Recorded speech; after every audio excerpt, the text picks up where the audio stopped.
Hello students, this is Dr. Shalini Srivastav. During these trying times of COVID-19 that we all are experiencing and we all are under lockdown, this is my humble effort to facilitate learning through this video lecture of mine.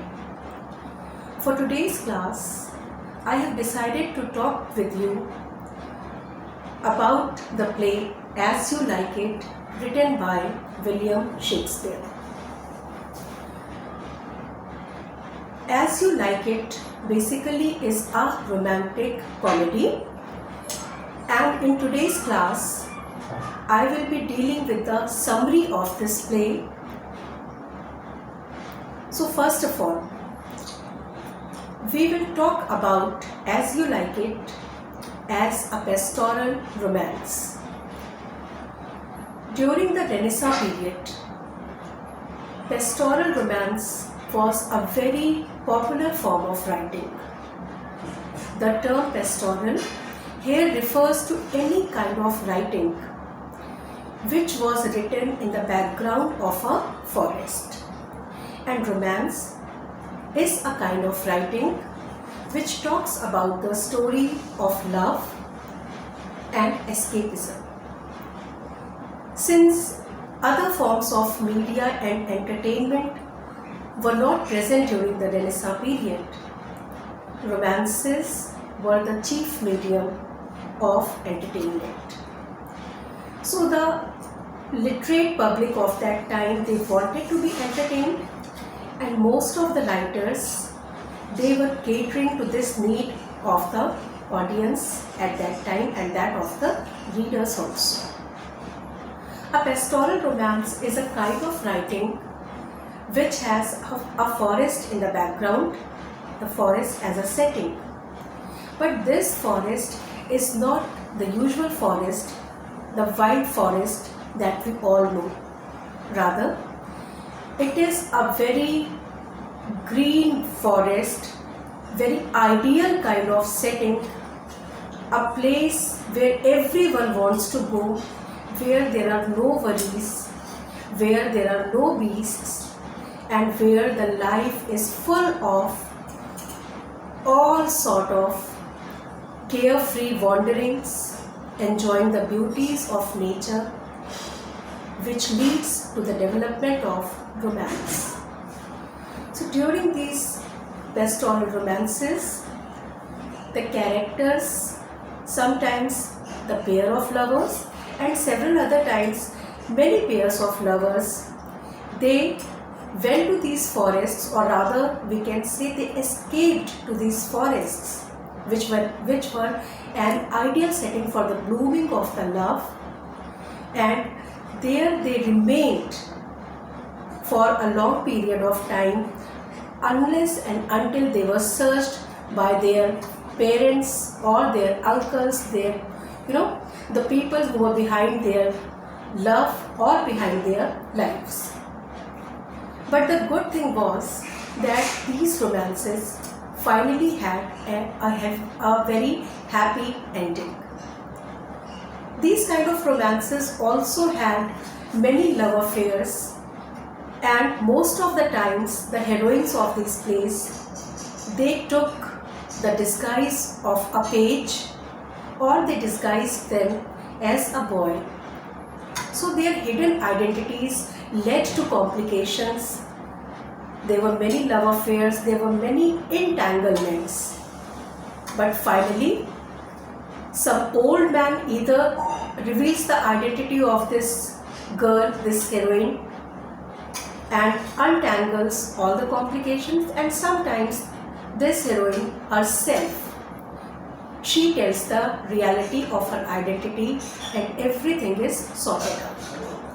So the present play about which we are going to talk about in this class is a pastoral romance and is a romantic comedy written by William Shakespeare. In the very beginning of the play, we are introduced to the two sons of Sir Roland de Boys, They are Oliver and Orlando. Oliver is the elder brother, whereas Orlando is the younger brother. Orlando, in the beginning of the play, expresses his dissatisfaction with his faithful and old servant Adam regarding his upbringing. He is not satisfied with the kind of upbringing that he was getting from his brother Oliver.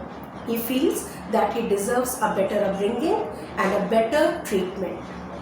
When Oliver comes into the scene, Orlando fights with him and threatens him. Oliver becomes very angry. Oliver has come to know that Orlando has challenged a very dangerous wrestler, Charles, for a fight, for a wrestling match, which is supposed to happen in the court of another character, Duke Frederick.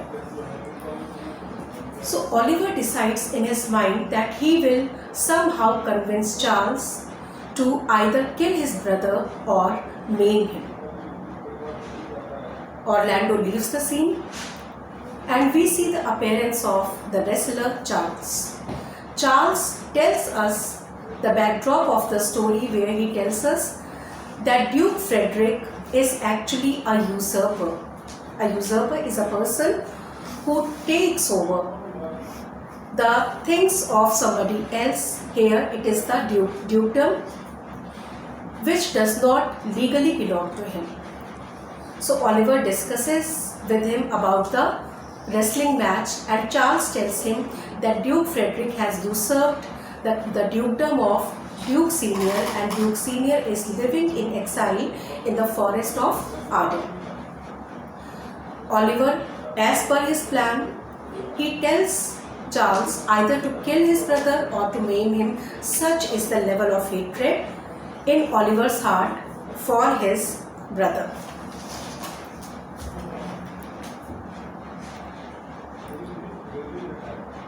Next slide.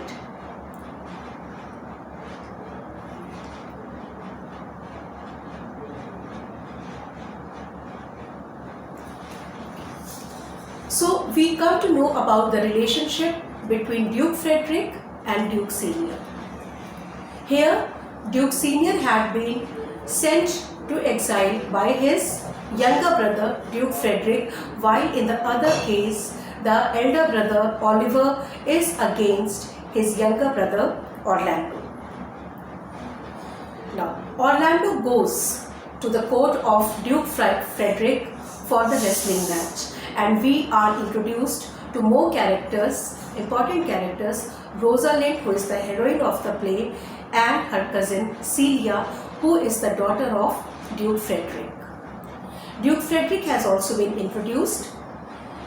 Both the girls, Rosalind and Celia, when they look Orlando, they are apparently anxious that Charles will kill Orlando, and so at the insistence of Duke Frederick, they go to persuade Orlando to withdraw himself from the fight, otherwise his life will be in danger.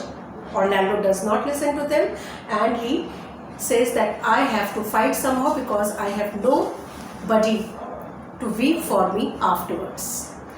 Orlando fights with Charles and beats him very brutally and emerges victorious. Duke emerges victorious. Duke Frederick becomes very happy and is about to give some kind of reward to Orlando. But when he comes to know that Orlando is the son of his enemy, Sir Roland de Boys, he suddenly exits the scene. Rosalind is affected by the bravery and by the personality of Orlando, and she goes to present a chain as a token of victory to Orlando. Both have a very awkward moment, but yes, both are deeply affected by each other. It was love at first sight. Duke Frederick orders that his niece Rosalind must be banished from his kingdom, otherwise she will be killed within 10 days. Rosalind wants to ask Duke Frederick as to what her fault is, but he does not give any reason. Celia and Rosalind share a very close, proximate relationship, and Celia wants to go along with her cousin Rosalind. So Celia and Rosalind decide that because they do not understand where they should go, they should better go to the forest of Arden and seek for Duke Senior and live with them. Now, as customary in a pastoral romance, Rosalind, who is taller and who is dark, she takes the disguise of a page and names herself Ganymede, whereas Celia takes the disguise of a very poor girl. She wears very poor attires and she names herself Aliena. In order to protect themselves and in order to get some kind of amusement, they convince the jester Touchstone to accompany them to the forest. All these three people, they go to the forest.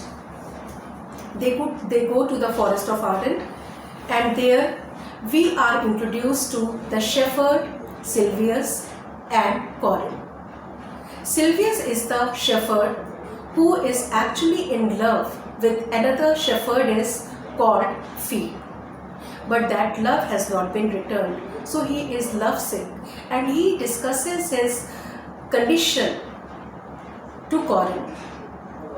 All these three escapees who want shelter, who want food, and who are really exhausted, they talk to Corin and Silvius, where Corin helps them to purchase a cottage in this forest where all these three live for the rest of the play. Meanwhile, Adam informs Orlando that his life is in danger and he must immediately escape this place because Duke Frederick has ordered his people that they should go and seek for Orlando, as he suspects that the missing of Celia and Rosalind is because of Orlando. Moreover, the elder brother Oliver, who comes to know that Orlando has emerged victorious in the wrestling match and he is not killed, now he plans that he should burn Orlando in the house in which he is living in. So Orlando's life is in danger and Adam advises him to leave.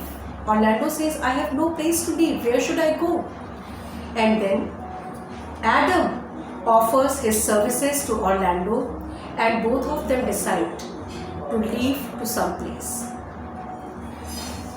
When Orlando and Adam they leave, they also reach the forest of Arden.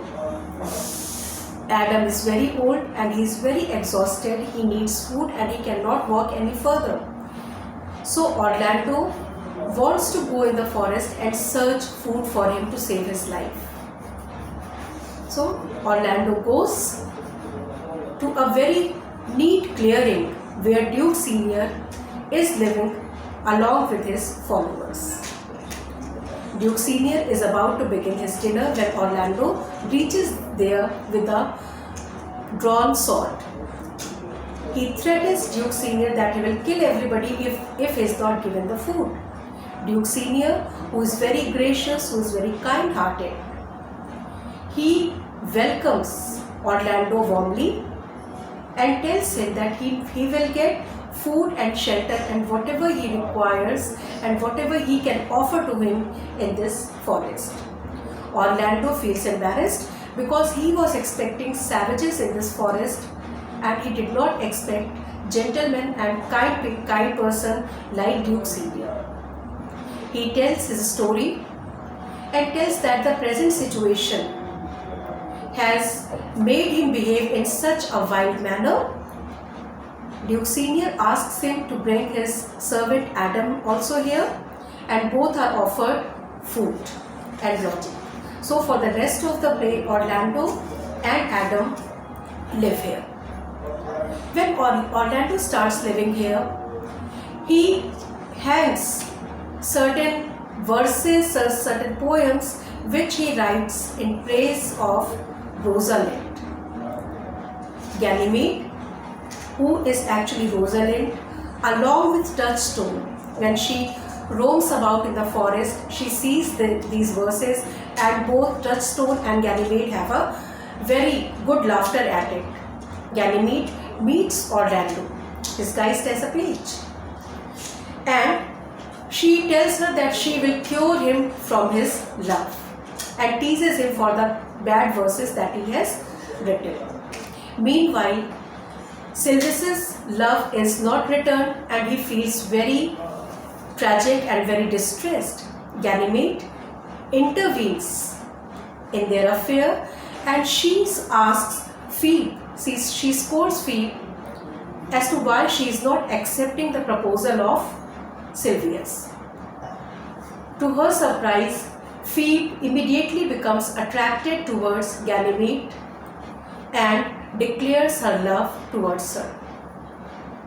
Gradually, the love between Rosalind and Orlando prospers in this ideal setting. However, Orlando does not recognize Rosalind because he feels that he is talking to Ganymede, the counselor. Most of the times, Orlando comes to Ganymede for getting advice on his love, and many times he is late. So once when he comes late, he explains to Ganymede that his brother Oliver has also come to the forest and he saw him lying on a place where a snake was surrounding his neck and a lioness was hiding near by the bush. The snake has slithered off when it saw Orlando, and Orlando had a fight with the lioness and he is wounded. In order to prove his point, he tells Oliver to show the bloody cloth to Ganymede. Ganymede faints. Oliver now, who is converted because of the help that he has got from Orlando, he declares to Orlando that he has fallen in love with Celia, and the very following day he has decided to marry her. Orlando becomes distressed because he feels that he is not able to marry his Rosalind. Ganymede appears and she tells that Rosalind will appear and she will marry Orlando. At the same time, Phoebe also appears and she insists that she will marry Ganymede. Ganymede assures everybody that the next day they have to assemble at a certain place, and there she will sort out all the complications. And she takes a promise from Phoebe that she will marry Sylvius if she changes her mind to marry Ganymede. The next day everyone is assembled. Rosalind comes and then goes out and reappears as herself,